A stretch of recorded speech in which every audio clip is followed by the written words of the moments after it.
Hello producers, it's Özgün here. In this tutorial we are going to talk about how to get huge, fat, white EDM chords, how to layer chords, how to write chords. It was a question recently asked and today I'm going to try to answer. Okay, so let's create some fast chord progressions. I'm going to stick to F, I don't know why. And I'm going to do some really not complex chord progression.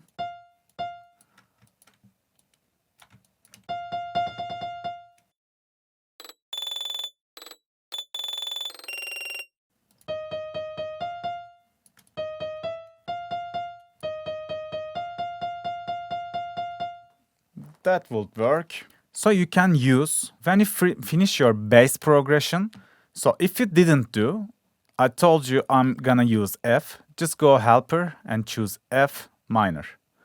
And then you will see the background, the darker tones are the keys that we should not use most of the time. And the bright ones is the keys that we can safely use in our F minor scale. So let's put it one octave down, maybe more. And I'm gonna put it one octave up. And then I'm gonna just count till 3. 1, 2, 3. So I'm counting the usable keys. F is the first usable key. I'm gonna count itself 2. And then G is the first one. But I'm counting the F, so 1, 2 is the G, and 3 is the G sharp. I'm gonna copy it like this. But when you do that, sometimes this is, for example, and this is not usable key. So I'm gonna recount it. 1, 2, 3. Like this. And the last thing we can do, just put the 5th. Again, I'm just counting 1, 2, 3, 4, 5, like this. Now we just made the basic chord progression ever. It's like adding the 3rd, adding the 5th, that's all. Let's hear how it sounds now.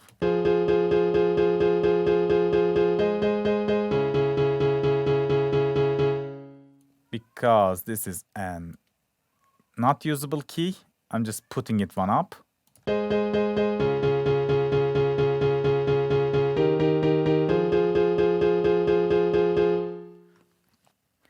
So I'm gonna use silent for my first chord. I'm using a preset like this. It's just a basic Supersaw preset, so it's generating 8 voice Supersaw with slightly detuned. And there is nothing fancy that I can show. It's like really white Supersaw. But it's really dry and unprocessed now because let's copy this to here and mute it and hear how it sounds.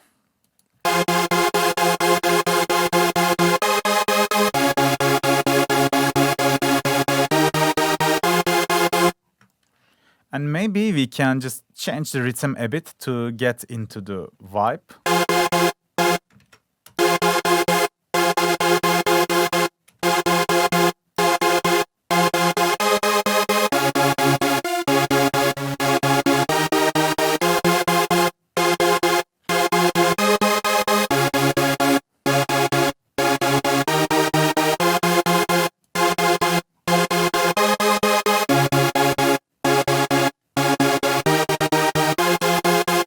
That's good. I wanted to give some gaps to when I process them. I want to hear the gaps. That's why. So the first thing we have to do is, you see the notes are really close to each other right now. Just look at it and try to separate them a bit. So first thing, let's copy one more octave.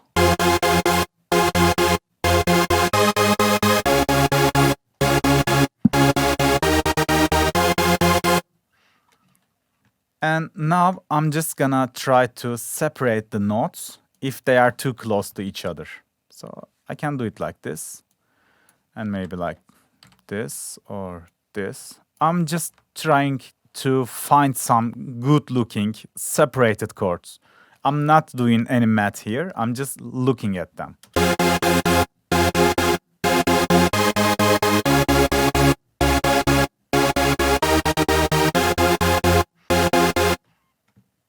It's not bad. Maybe we can do this like this.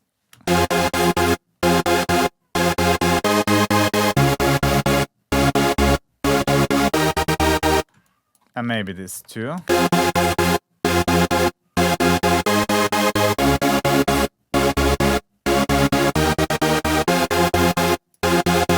Now it's both looking good and sound good. I usually use like 5 layers of notes when I make the chords, but this is optional. If it's too bassy, you can just remove this one too. But I kind of like to use it like this. Let's send it to a mixer channel, chord 1, let's call it. So maybe in the track you can leave the bass notes, but just cut them in the mixer, so you get more tonal vibe of it.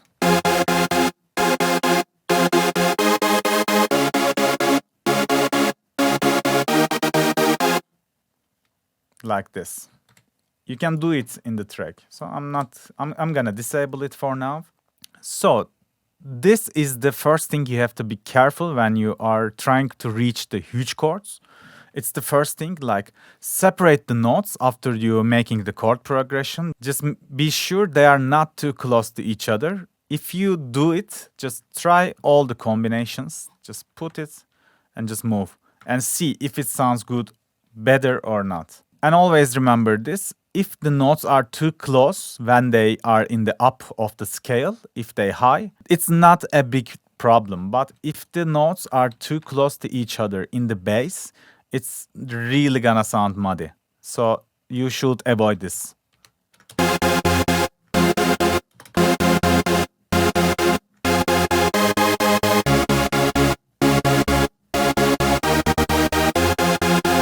So from now on, it's all about the finding best preset or just manipulating the preset that you have. So I'm gonna try to show you both. What can we do to this preset? What's wrong with it? Why it's like not that huge? Because it's really too short. Let's give it some decay and probably a bit release.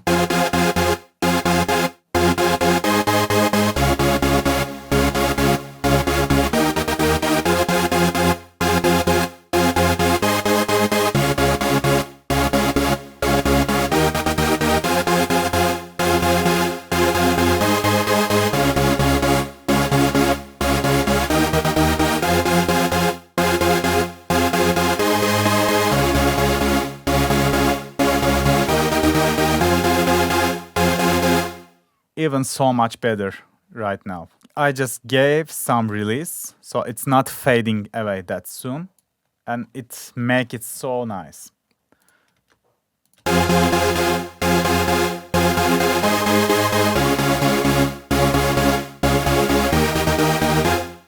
Nice. If you realize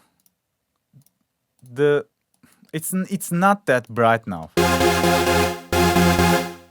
It's really full on the mids, but we don't see any brightness of it. So you can just boost a bit.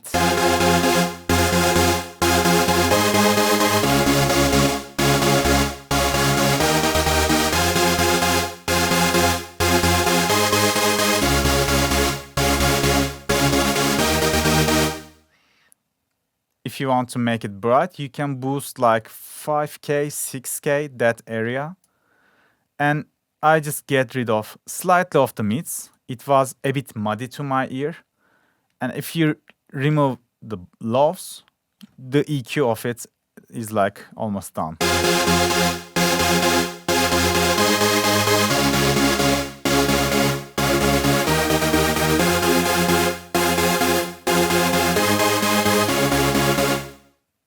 So this is one of the options that you can follow. Okay, maybe we can add some EQ from here to make it even a bit more crispy on the highs.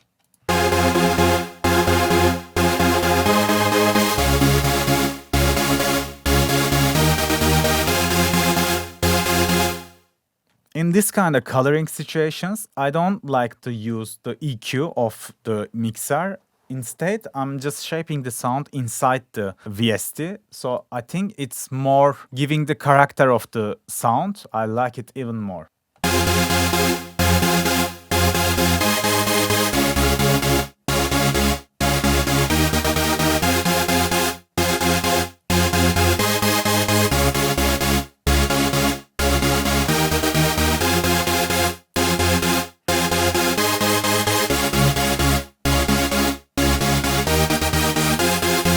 Now we should stack some other chords. Let's clone this one. Once you find the main chord, you need to add some support chords or just some chords that should fit so well with it. So I have several chord presets here. So I have another preset like this. You can copy if you want. It sounds like this.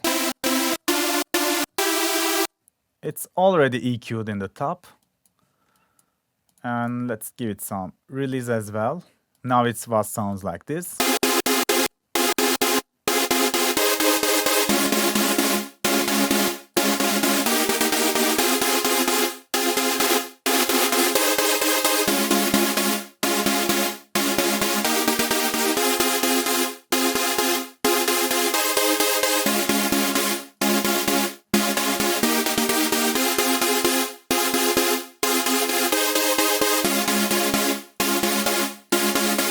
And if you don't like the click of it, just give it some attack. It's gonna be more smooth.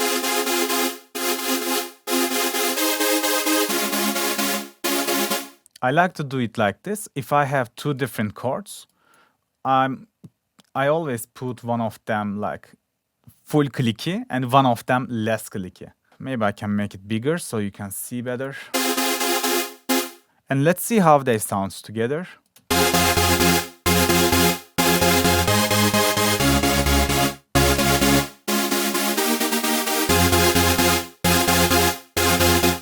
Like the two presets kinda like make themselves a whole. What we did, we gave some top end, make them a bit more crisp and bright, and they didn't had like they were too short. I gave them a bit release, worked on the several stuff, and now we layered them so good they sound like a one sound when I play them.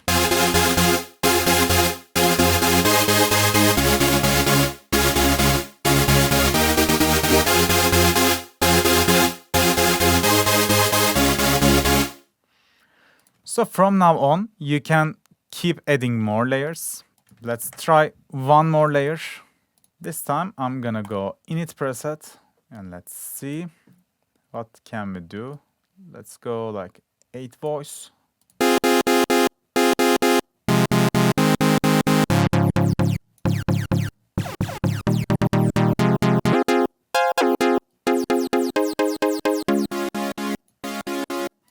I'm gonna turn on re-trig. Re-trig means like this oscillator is re-triggering all the time. It sees a MIDI, so we don't need it on the Supersaws.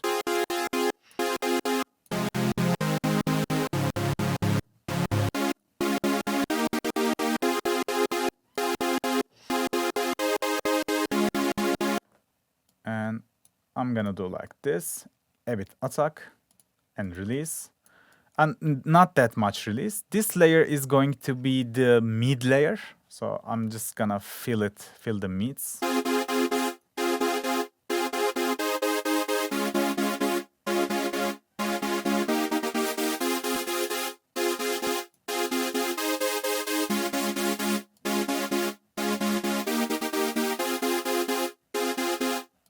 Let's hear what it sounds like, and we should blend the signals like this.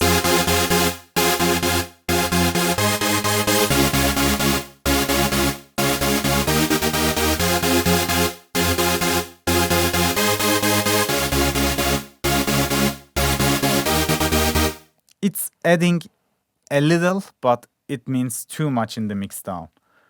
And we have 3 layers. Let's see what we can do from now on to make them more white. The layering is actually finished now.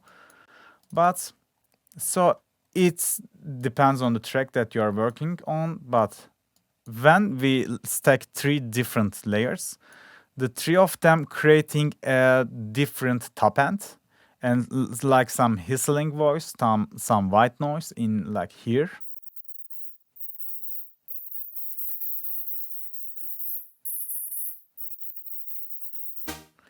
In this kind of situations, you can just cut them like this.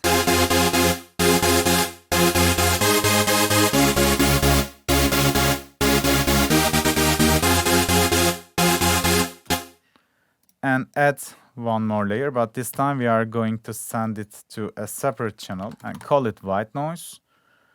And what we need to generate is just the noise.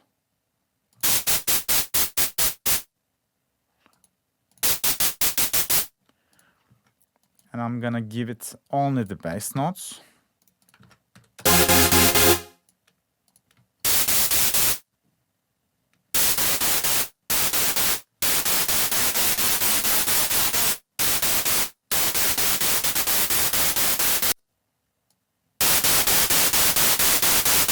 So if you make it 1, the noise can be mono. If you go more, it can be stereo.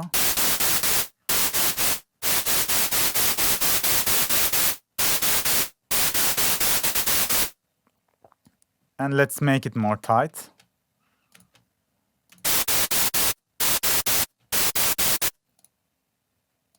And I'm gonna cut it like this.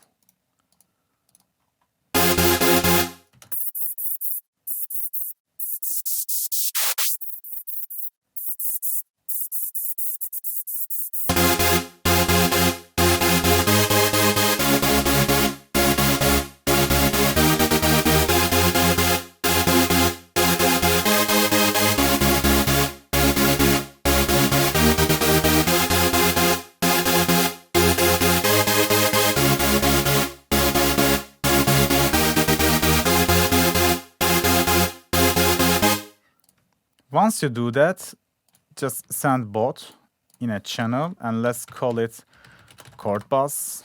And yeah, in the chord bus, you can add reverb. Let's make it like this.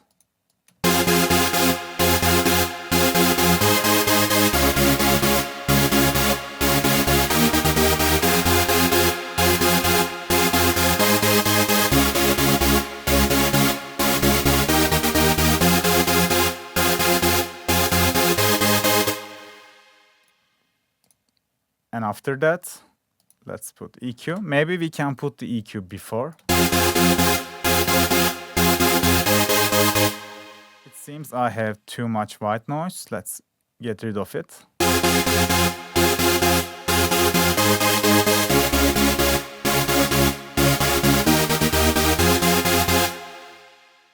As you can see, we layered really decent chords. If I use it with some bass in the break, I could cut the lows.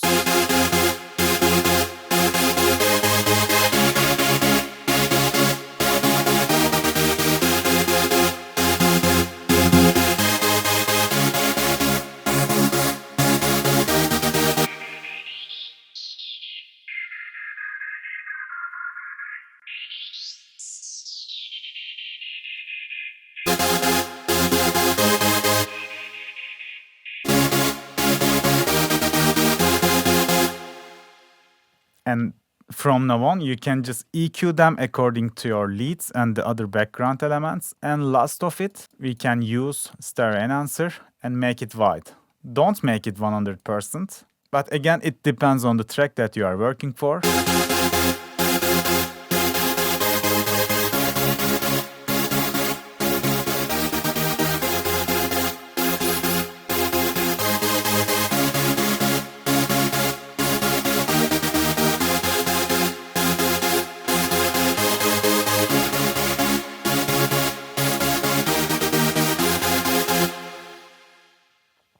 And maybe you can put some delay too.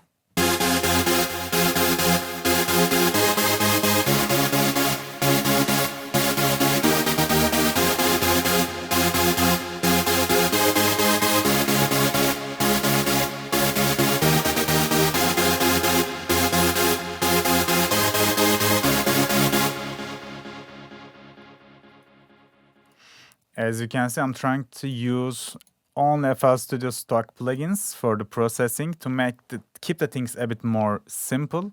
And I want most of you guys to be applied this. And lastly, I just want to put a bass and see how it's gonna sound. Let's clone this one and send it to a new channel, call it Reese. So for the Reese Bass, we are going to need saw waves. Let's put it 2 octaves down and copy this MIDI. Maybe like this. So we have to delete them, choose all, and press Ctrl L.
I'm gonna create one more.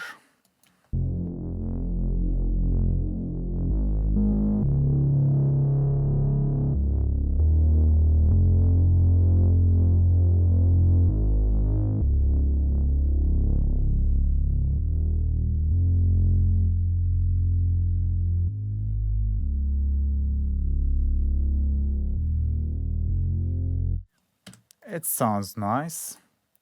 And let's hear how it sounds in the together.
Okay, before we finish the video, just see, I was checking this. We fill the spectrum so well, there's no problems with it.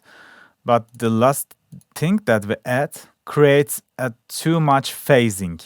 And you know, it's really dangerous because if your track is phasing, how can you see it? Just open the span and some other correlation meter. And if it's below 0 most of the time, it's not good.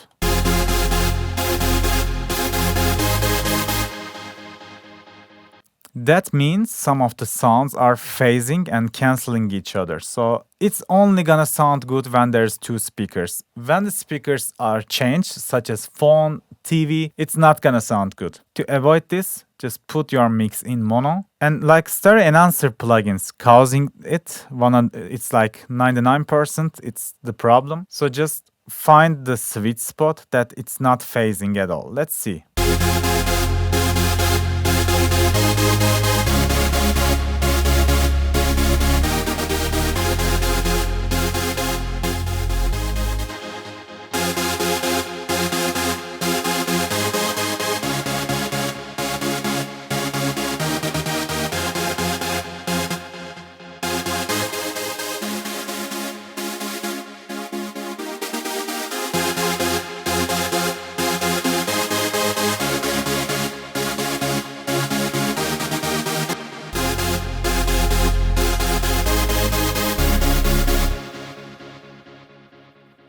So to avoid that problem, the phasing issue, I'm gonna clone my first chord. I'm gonna send it. So it seems when I play them all, even without the stereo enhancer, it's like not always up. They're going below 0. So to fix this, I have a really quick solution. So I will just copy the first chord, the main chord. I'm gonna send it to a new channel. And then I'm gonna make it completely mono, like this.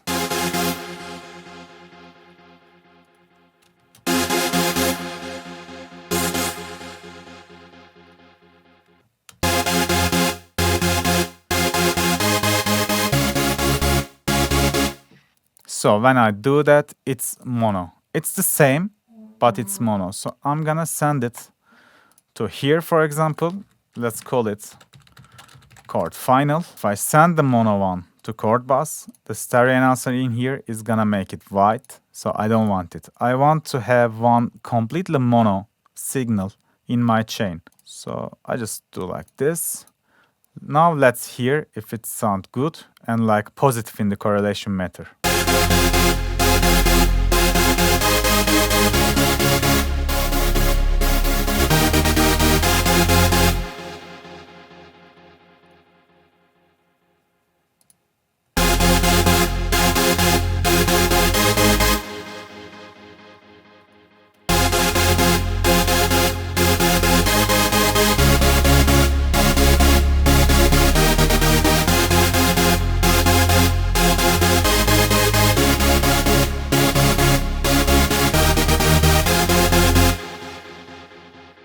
Now it's not all the time below 0, so we fixed the phasing problem. Sometimes it still gets phased, but it's okay because there will be other sounds, background sounds, leads. And even if we can just make the low end mono like this, let's cut the side signals, let's say till 150. So we are making the low end mono. It can help to fix the phasing problems too.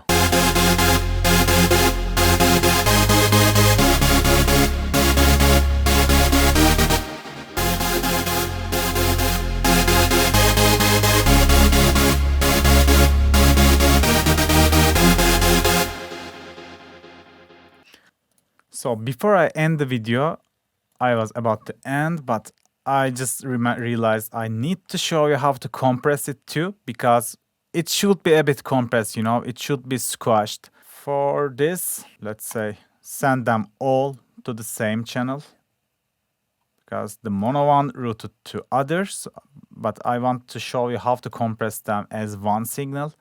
So I'm just routing all of the chords to the chord bus, and I'm gonna add OTT. It's the best compressor for this kind of sounds, but don't overdo it, just maybe 10 to 20%.